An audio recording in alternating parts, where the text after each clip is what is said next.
going on, Winnipeg fans all across the U.S. and Canada? You're now boarding the Winnipeg terminal. I'm your host, Mike D'Andrea, along with Joe Pritchard. And we've been on a little bit of a bye lately. And a part of it I want to attribute to the fact that they've been on a winning streak. So we didn't want to jinx it going into the playoffs. Now, new season. So I believe the likelihood of jinxing this out the window. But, Joe, how are we doing this week?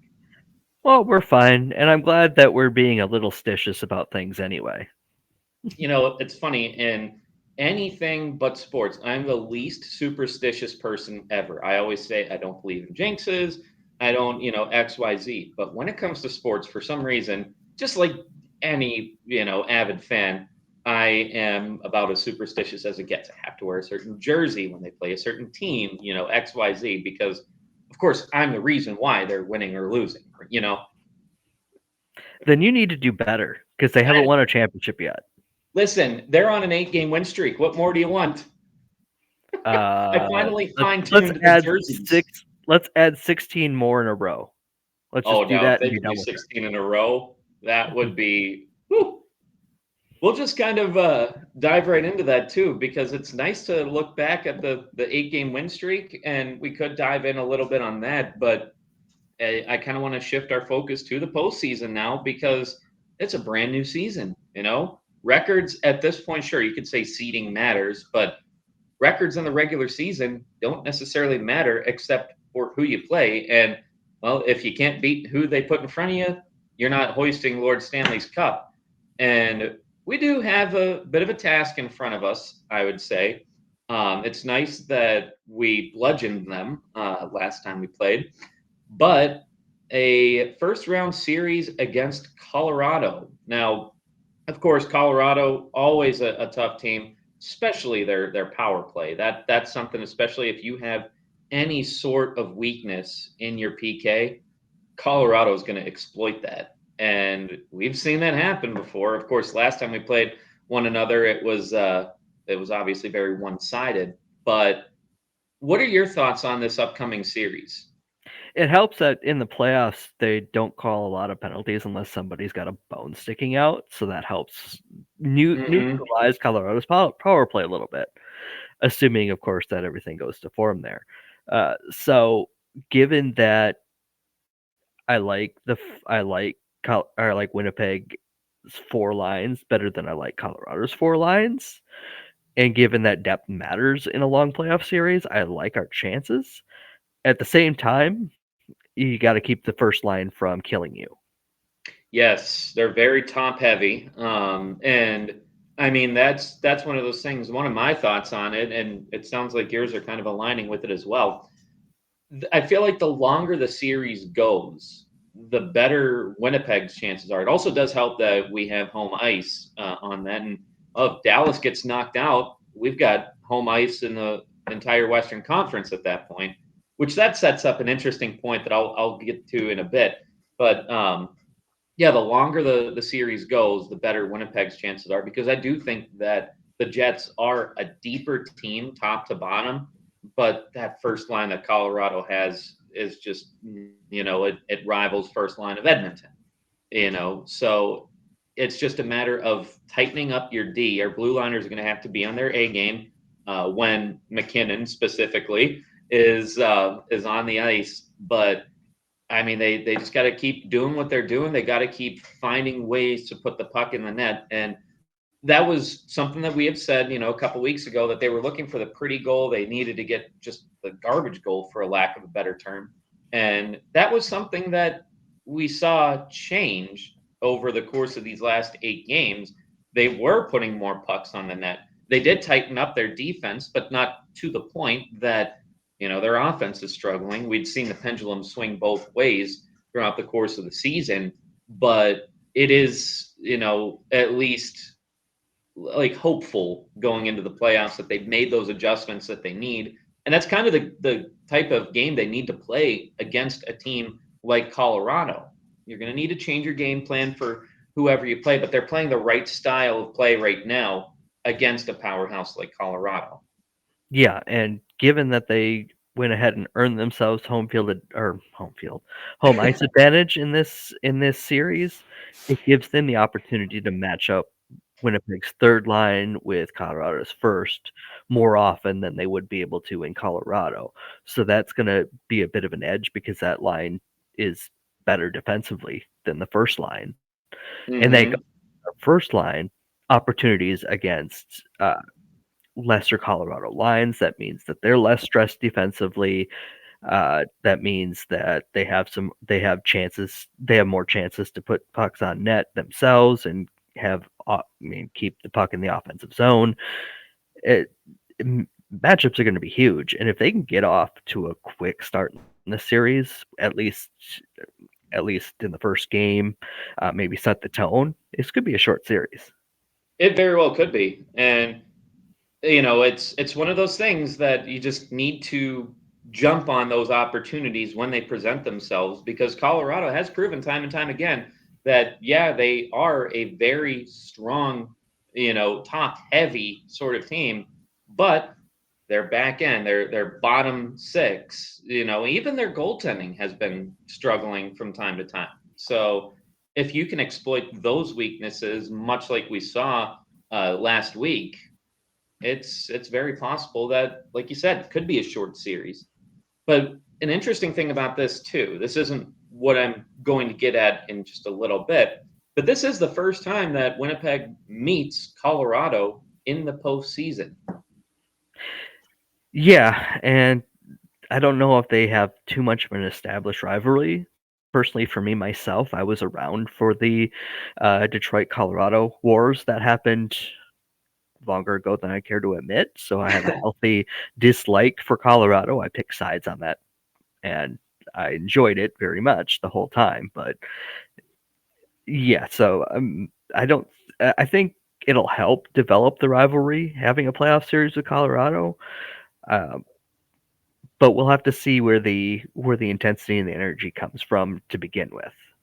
Yeah, I was gonna say too, when you said that the rivalry isn't established enough yet. Granted, I think a part of this is for proximity reasons because of how close the two teams are geographically. But the Jets and Wild didn't really have, they had a rivalry, of course, but that went to three levels higher when they had their postseason series, that year that we made it to the conference final.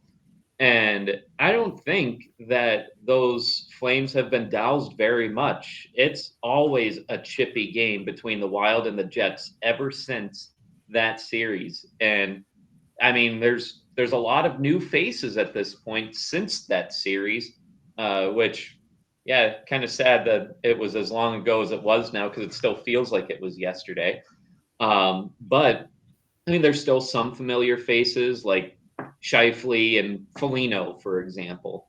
But there's still a lot of new blood on both Minnesota and Winnipeg, but you wouldn't be able to tell just off of how chippy these games can get, All right, you know? and I think the way the NHL schedules two of the games each year between the two teams, being over the New Year holiday, they seem to do that pretty constantly, where they have a home and home. Having an established time frame and when you're gonna play a rival team really helps boost that rivalry too. Hmm. Yeah, so I'll be interesting to see. Like the Jets, they're I wouldn't say they're as physical as they were 6 years ago, but they are still a somewhat physical team, as is Colorado. So I'd be really interested to see how this one will unfold, because I mean, if you go into a playoff series and expect very little physicality and all skill, you've probably never watched a minute of hockey before. No, But there are those teams that are a little more physical than others, and that's reflected in the postseason. Like we saw that 6 years ago, where we had the one of the most, if not the most, physical blue lines in hockey. Sherratt, Big Buff, like that one, obviously, and even Tyler Myers stepped his game up with physicality that year. Good old Big Tex. But anyways, yeah. So I'll um, I'll really pay attention to that. But another thing worth noting, the season series, as good as Colorado has been this year, they have not won a game. In fact, they haven't even lost in overtime to us. Winnipeg 3-0 and 0, Colorado 0-3 and 0 in the season series. So if we can make that 7-0, that would be mint. Yeah, 4 game sweep. and I know the regular season doesn't matter at this point, but it was only a No, week ago where Winnipeg just took it to Colorado in a game that mattered standings wise because it was going to help dictate who was hosting this series as opposed to who was going to have to go on the road. Uh, you have to believe that that's in the back of everybody's mind going forward for tomorrow night, which and they got the first 4 games with times listed. And being a Western Conference fan, you're used to being completely and totally screwed with terrible times for your playoff games. It mm, could have been worse. it very well could have been. Yep. And game one, Sunday, 7 p.m. Eastern time, 6 p.m. Central. Now, this is actually interesting too, that this is the first time that these two have met in the postseason. Of course, they've met plenty of times during the regular season, but the Jets in 6 of the last 7 seasons have made it to the postseason. Colorado in 7 straight seasons, they have made it to the playoffs as well. Of course, winning the Stanley Cup in 2002. But last year, pretty disappointing. They lost the first round in 7 games to the Kraken, who were making their first postseason appearance. And we know that pain all too well as Jets fans. Talked about the season 6 years ago, talked about making it to the Western Conference final, first time in franchise history, only to have our hopes crushed by a team that we have the potential of meeting in the second round if things work out. Like I said before, if Dallas loses, they're playing Vegas. If Dallas loses, that gives Winnipeg home ice advantage for the rest of the postseason, being that we finished off the year with, what was it, 110 points, I believe? Yeah, 110 points. Vancouver, first in Pacific, finished with 109 points. So Vegas, being the second wild card seed, we could end up playing them in the second round. And let me tell you right now, revenge is sweet. And how awesome would that be to use that in the second round to push us into a Western Conference final? Whoever we play at that point, to me, is irrelevant. But we need to get the monkey off our back, much like the 2017 2018 Capitals needed to get the Penguins off of their back. It was just poetic justice. I kind of knew that Washington was at least going to make it to the Stanley Cup after they had beaten Pittsburgh, which brings up a conversation that we had right before the show. I was a little sidebar here. We were talking about the bracket challenge. I was pulling up the postseason bracket on my phone, and the NHL app said, "Oh, do our bracket challenge," and I accidentally clicked like, "Okay," so that takes me to the internet and everything, and it made me think of what happened 6 years ago. I did the bracket challenge, and I actually did very well in the first round because first round you have to guess the winner and how many games it goes. Out of the 8 series, I got 6 of them 100% correct, number of games played and everything. There were 2 that I got the winners right. So I swept that as far as the bracket is concerned in the first round. Um, Second round comes around, and I got 3 of the 4 right.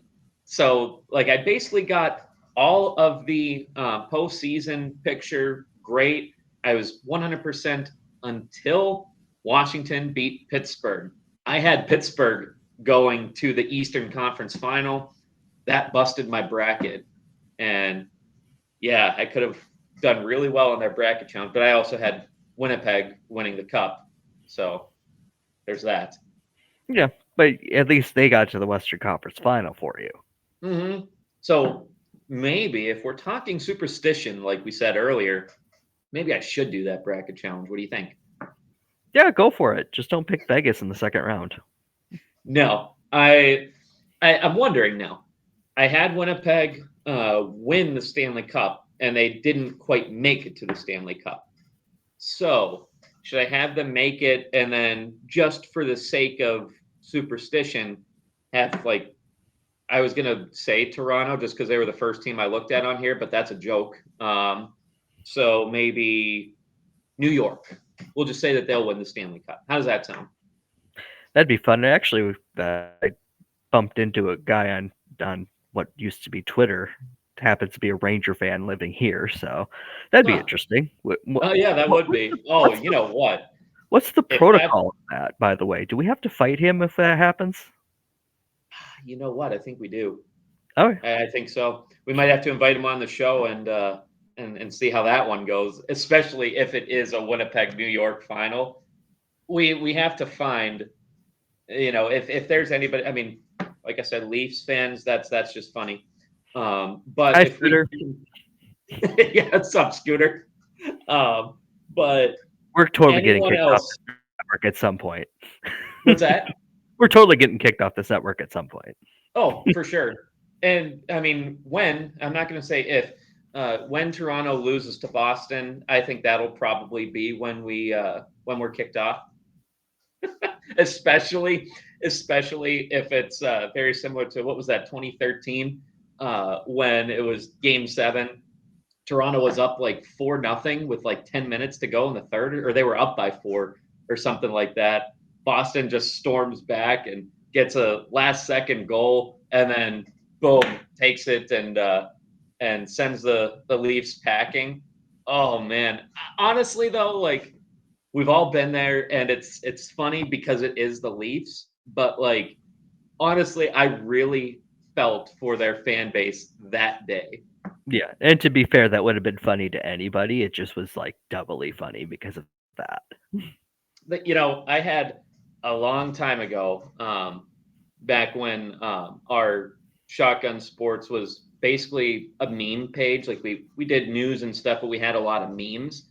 Um, there's one I did a long time ago, and I'm gonna have to see if I can pull it up, but I'll kind of explain it first. Where I did like a little comparison, right? And it was the Toronto Maple Leafs and the Dallas Cowboys, and like comparing fan bases and everything. And I had like certain attributes on one and the other, and they were very similar. And I'm very upset that I can't find it right now, but I'll explain it as best as I could. So on the one side, it had like thinks they're America's team for the Dallas Cowboys, and then under the Leafs, think they're Canada's team. On the left side, very annoying fan base. On the right side, very annoying fan base. This is our year. We them boys. Haven't won a playoff game since whenever. Haven't won a playoff series since whenever. It was like the similarities between Dallas and Toronto that just blows my mind. Yeah, and I kind of wish the similarities would have gone back to Dallas not having won anything since the '60s. But well, my childhood was um, dis, uh, slightly messed with, given the fact that they were actually good in the '90s. So I actually found it too. Oh, you can't really see it, but you can at least see the logos. yeah, So found it. Yep. I said fans are annoying. Pretend to be Canada's team. Can't win a playoff series. yeah, yeah. That seems to be a match right now. So watch. Because we've spent all this time ranking on Toronto, they're going to go win at least 2 series and scare the crap out of everybody, thinking that the Stanley Cup Finals are going to be all about them. I really hope that doesn't happen, but I mean anything's possible in the postseason. We've seen it before. Yes, anything's possible. That's Like the a first beauty, year though. team romping to the Stanley Cup Finals, that's happened before. Things Hmm. happen. And that's the beauty of like watching the NHL playoffs. Like not to say that other sports are predictable, because they're not. Anything can happen. But you have a playoff series where, and this is probably a terrible example, because it's literally talking about how baseball can go any direction. But 9 times out of 10, you have a series where the Dodgers are playing the Diamondbacks in the postseason. I said 9 times out of 10. Okay, we're not talking about the one time. But who do you think is going to win that series? Yeah, it's The usually Dodgers. pretty clear. Yeah.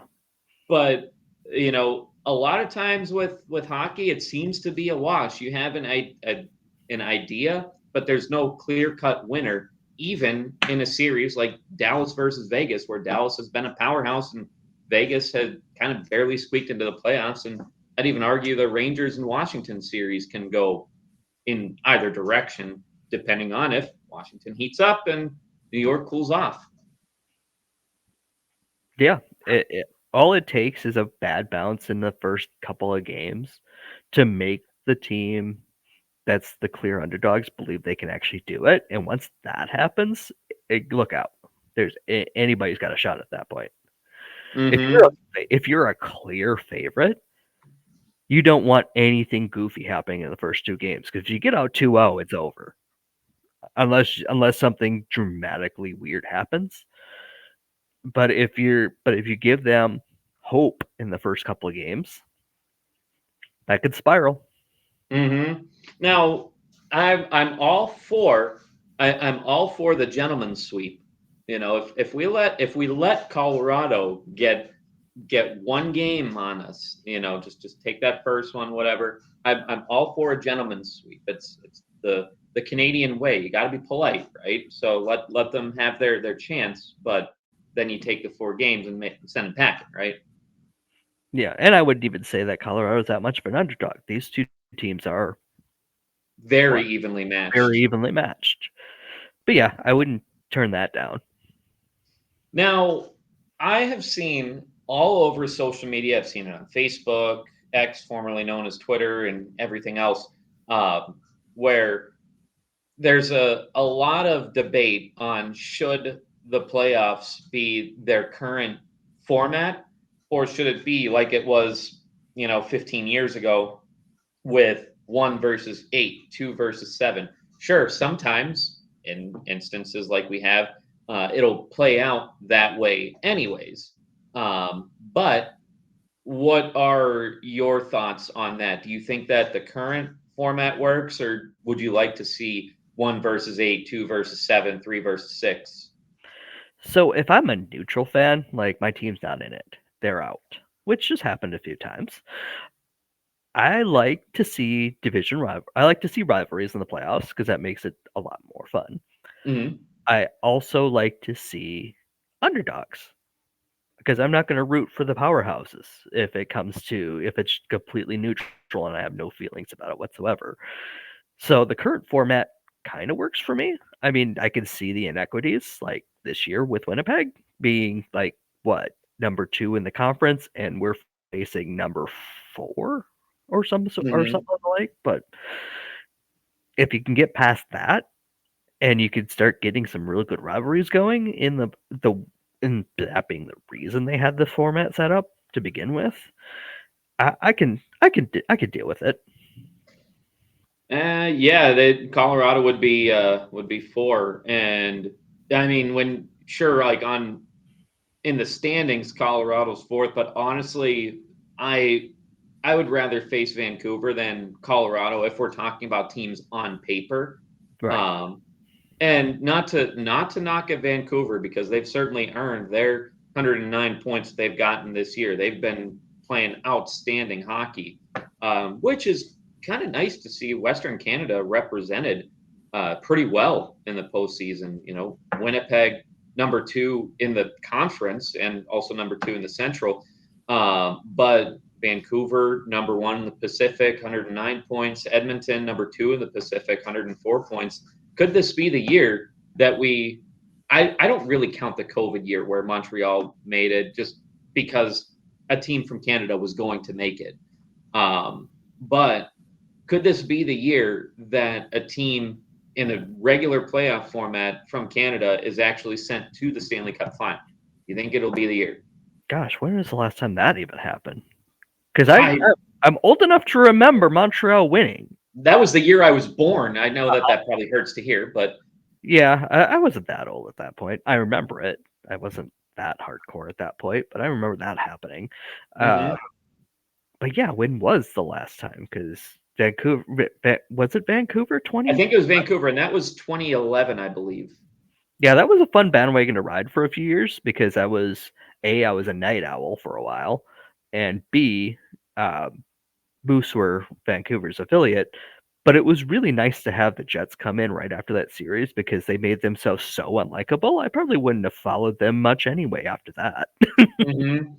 It was so funny because that year, yeah, I know it was 2011 now because that year I went on. So my grandma, her health was starting to decline, and she wanted to do like a big trip with one of her grandsons, and turned out I was the lucky duck that got to go on this. So we went on an Alaskan cruise, which was awesome, by the way.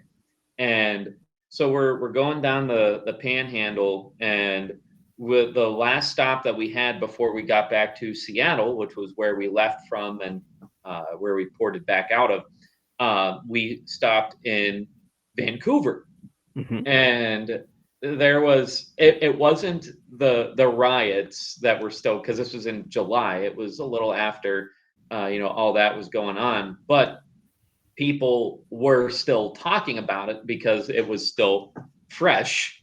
And that was 2011 when I went on that cruise. And yeah, so that's just kind of funny that happened. And not like the actual events, but like the reason why is about as Canadian as it gets, and I'm all for it. It's better Yeah, I than was in. actually, and you know what? I was on vacation in June that year in Maine for most of the series. And this was also at a point where the town that we vacationed in a few times had a Tim Hortons. So if you want to, I mean, we were still like 4 or 5 hours away from the border, but still, Yeah. it's about as close as I was going to get that summer. Hmm.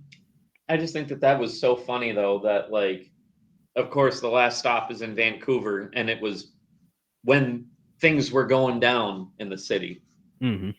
because of their hockey team that went down. Right. It might have been a bad joke, but you know what? I didn't joke about the actual riots. I just joke about the team.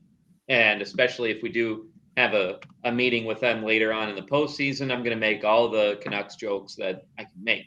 I just got to look a few up. I mean, their record in recent years speaks for itself, up until this year. But Yeah, this was a surprise, Mhm. and I'm sure that they're happy with where they're at right now.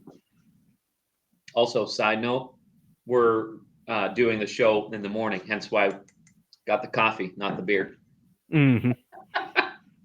Yeah, I loaded up beforehand. I had just finished what I would usually have in the morning, and it's like, oh, it's time. Okay, let's go.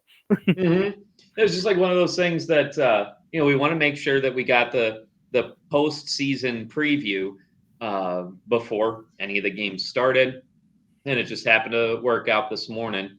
But another thing that I do want to talk about, we had already kind of dissected what to expect in the playoffs. We went through some other series, which we'll dive more in depth on that as the playoffs go on and everything. But the big news, the elephant in the room, the Arizona Coyotes are no more. They are moving to Utah. And what do you think? I mean, they don't have a nickname yet. We're spitballing some stuff out there, but I've seen some pretty funny ones on Facebook. But what do you think that the identity of the team is going to be? Like, I don't know much about Utah. I've never been. No, I mean I mean they when they have their NBA team just kept the name the last time they moved. That's not an option this time because they're leaving the Coyotes' history in Arizona for all the good Hmm. that'll do because there's no chance that they build a new arena in the next 5 years when they've been spending 20 years spinning their wheels. Yeah. So I'm not too worried about that happening. On the other hand, they have said that they're going to, instead of being Salt Lake City, they're going to be Utah. I mean, there's mountains. They're really not an easy play off of a mountain word, though. There is an ECHL team out there that was a former IHL team, I want to say, that were the Hmm. Denver Grizzlies. They moved when Yeah. the Avalanche came into play. They moved to Utah and have been there for forever. So it'd be, I don't think they're going that way, but that'd be the easy way to go. But it I sounds was like thinking, they're gonna spend a lot of time picking out that name when, I mean, it's been clear that they wanted a team for a while. Utah's been in talks for the last year and a half at this point about potentially being an expansion team at some point. So the fact that they don't have anything picked out kind of boggles my mind.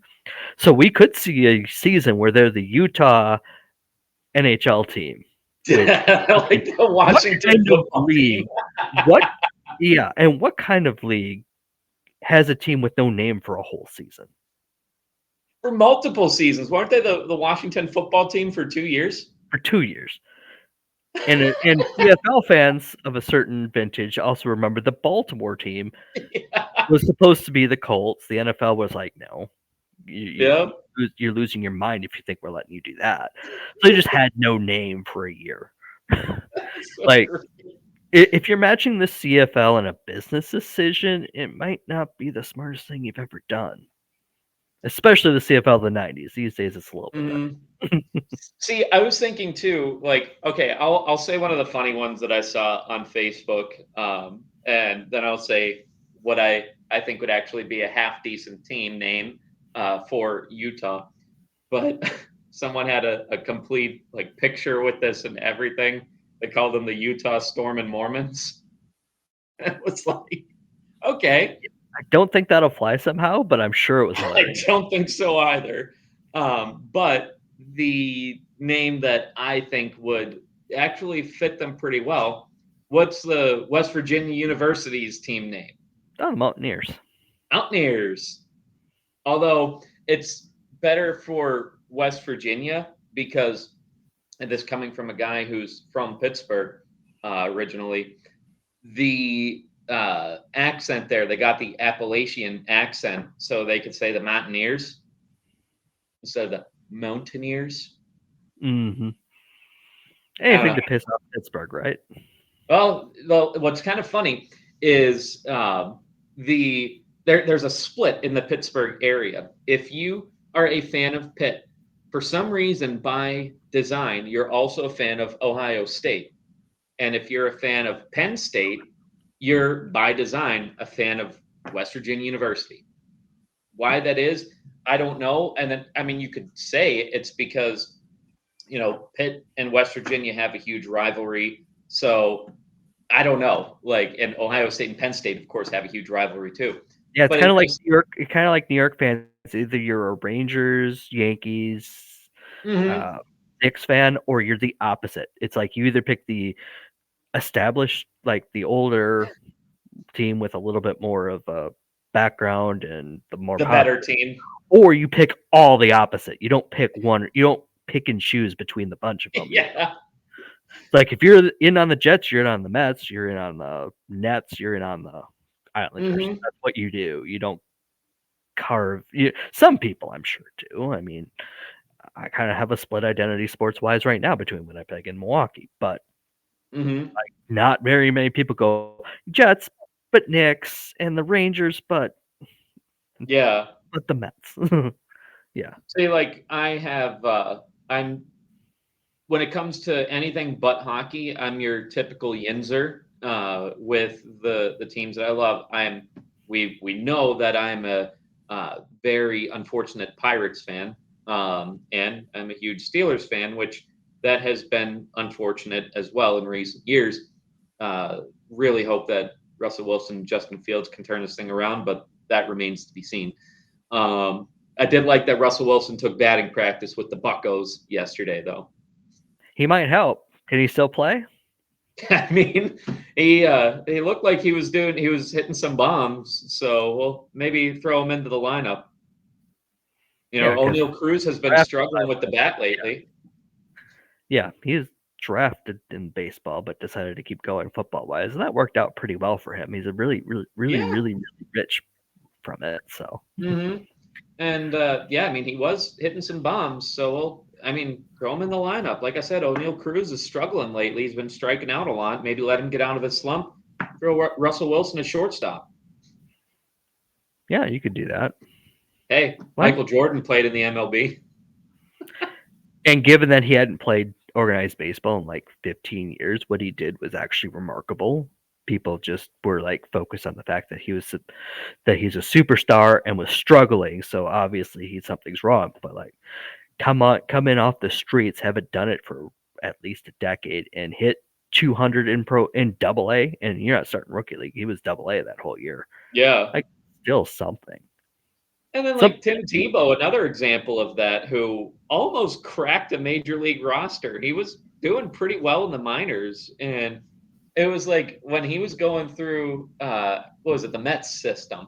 I was like really hoping that he would crack an MLB roster because I mean he did struggle once he made it to the NFL. But you know you love to see second chances like that too. yeah, always fun to see something you weren't expecting to see. And speaking of seeing things, I know that you have some big news about a certain game that you're going to. You want to care to elaborate on that? I have Grey Cup tickets already. I mean, it's nice to know a season ticket holder, and he just says, "Okay, where are we sitting?" as opposed to "Are you going?" So that works out really well for me. You don't happen to have an extra ticket for me, do you? No. That was just a very quick "Where are we sitting?" conversation, as opposed to "How many are you coming?" Just like, okay, I'm in the ticket app right now. Where are we sitting? You know, I'll just say this. You know, when the Bombers make the Grey Cup, I'll just get the media creds and I'll just go that way. I mean, that was kind of crossed my mind after I had that conversation. It's like, oh, well, if I'd had more time, I might have asked about that. But I, is Scooter going this year? I'm thinking he probably will. I have a feeling he will, yeah. And it'll be a lot easier for, I mean, I think that we would be able to get the media creds anyways, but I think it would be a lot easier if the Bombers make it. It would be a lot easier to explain that. Or if, you know, say that a trade happens and Kalaros gets traded and then makes a Grey Cup, just throwing that out there, makes an appearance or something, then we can kind of you know use that as leverage too. But I think it would just be easier if the Bombers made it. Yeah, life is always easier when the Bombers are playing good football. Oh, absolutely, and it makes life more enjoyable. Absolutely, I know what I'm doing on Thursday nights in the summer right now because I think Hmm. they've gotten like what a chunk of the Thursday night games these days because they like them. They like to host them, and then the fans could go to the cabin later that week. And that's why I don't really like the schedule that I'm on right now because it's harder to watch those Thursday night games when I have to be in bed by 7 because well, got to wake up at 2 o'clock for work. So, but hey, It kind of trashes the whole idea of having an opening day tailgate, but at least for work. yeah, But yeah. there are other games. And now Bombers winning makes life more enjoyable. Jets winning makes life more enjoyable. But does it measure success? So I'm asking you, Joe, what is your measure of success as a fan as we land the show? I think each individual season it's its own story. So this year coming into the Jet season, I remember we were sitting at I was at Banjo Bowl that weekend, like a week or a month before the season started, and we were just talking with my buddy, and it's just like this season could go like 5 different ways because Hmm. they had just re-signed Shifley and Hellebuck, so they were clearly not on the rebuild process. Like was it was talked about all summers. Like, are they gonna like trade because they traded Pierre-Luc Dubois? Applause. Yeah, They had seriously. they'd let Wheeler go, so they were halfway to like the four players that were talked about all off season as do they stay or do they go? Halfway done, and then they right like that week I want to say they had re-signed the two. Yeah. Like, okay, how's this going to play out? And we had no idea. So really, the expectations were kind of just not there. It was easy. It would have been easy this year to see them just not have enough manpower. It just okay. We're working on the rebuild at this point. Who's coming up short on the contracts? What moves are we making at the deadline? It would have been easy to see that until October, November happened. It's like, okay, Hmm. I guess we're on a roll. So this year, even if they get swept, even if they get swept in the playoffs, they have improved immeasurably from where they were at the end of last season. Because at the end of the last season, they had a decent point total, but they were not a playoff team by the time the playoffs rolled around. They had a good start to last season, collapse at the end. We lived that. We don't need to rehash that. So you could have easily seen that happening all season. You could have easily seen, okay, we've lost a couple of key players. We're gonna kind of be up and down a little bit all season, maybe sneak into the playoffs. I don't think anybody saw this coming. Hmm. So And I would that's have to say we're at least at a moderate success. Winning a playoff round, winning two, winning four. I mean, I'll take whatever I can get at this point. I still say this season's a win compared to what we were expecting coming into the season. and that kind of goes along with what I'm thinking too, because there's some fans of teams that will be like, oh well, Stanley Cup or bust, World Series or bust, Super Bowl or bust, and it's like you can't honestly say that as a Sharks fan this year. Am I wrong? Like to No, start the year, if a Sharks fan told me Stanley Cup or bust for San Jose this year, I'd be like, well, that's 100% chance you're going to bust. right? But it's like, that they definitely exceeded expectations this year. And to build upon that, they finally established something that has been a thorn in the side since that 2018 run. They finally got a second line center about a month before the deadline. And, that is another win, in my opinion, as a fan. And even if they struggled going into the playoffs, because, like we said, they didn't really have an identity to start the year. Um, Even if they struggle to go into the playoffs, it was at least exciting hockey to watch. And at the end of the day, as a fan, that's what I want to see. I want to see a team that excites me.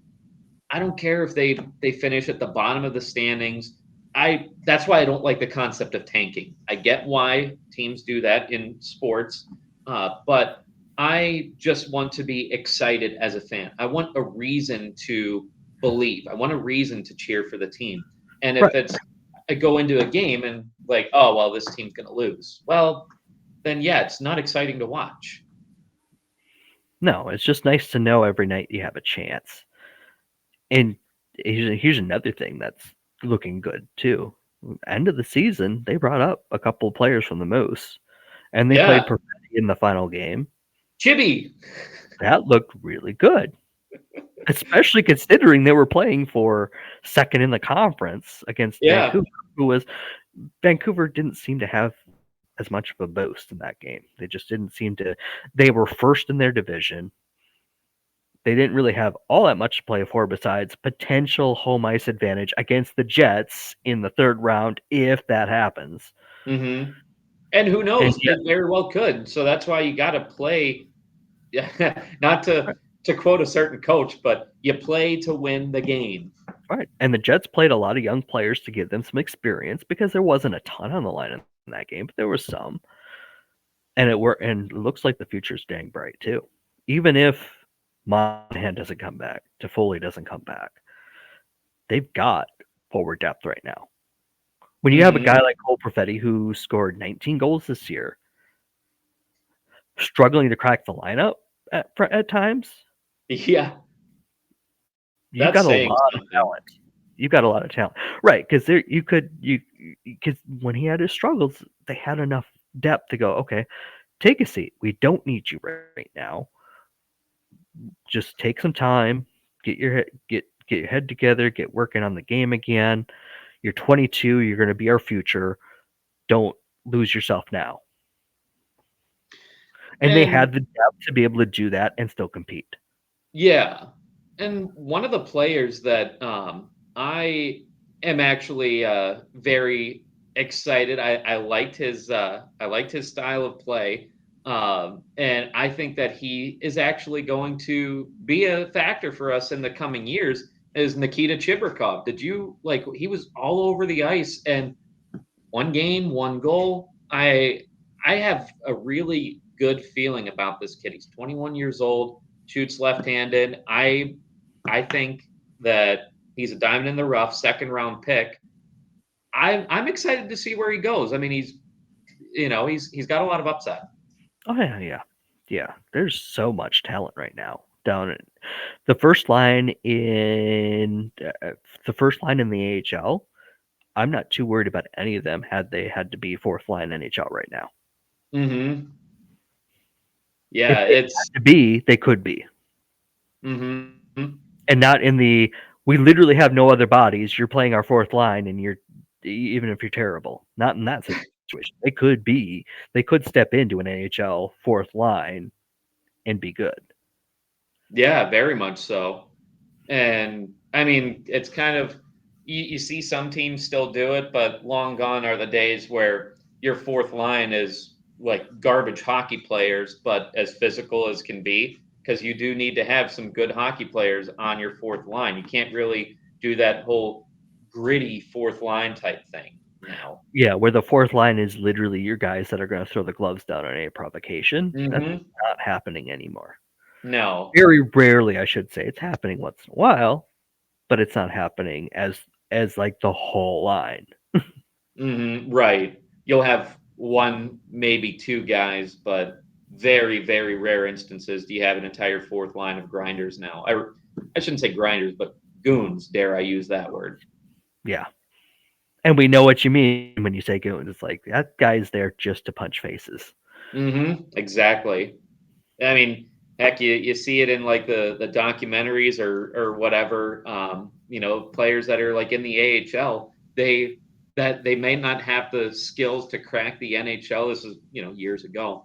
They Mhm. might not necessarily have the skills to crack the NHL, but they'll try to crack their opponent's face so they can maybe get into the fourth line and be that guy that'll pump the team up, drop the gloves when need be. Yeah. Probably Like good for the sport that it's less of a thing now. How about that? yes. Oh well. Anything else you wanted to add, Joe? No, I think we need to get our popcorn ready. Enjoy Sunday night at a decent time. Tuesday night's going to be a pain in the butt, but at least the next game is Friday, so you can stay up late. Yep, I have that going, and I try to stay. I do this thing where I try to stay off social media and watch the replay, but it's a lot harder to do that for the playoffs. I just ended up catching highlights last year, but And oh last year well.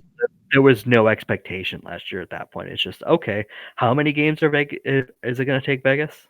Yeah, right. All right. Well, we can wrap this puppy up. And this is the Winnipeg terminal. We are clear for landing for the dub. Go Jets, go.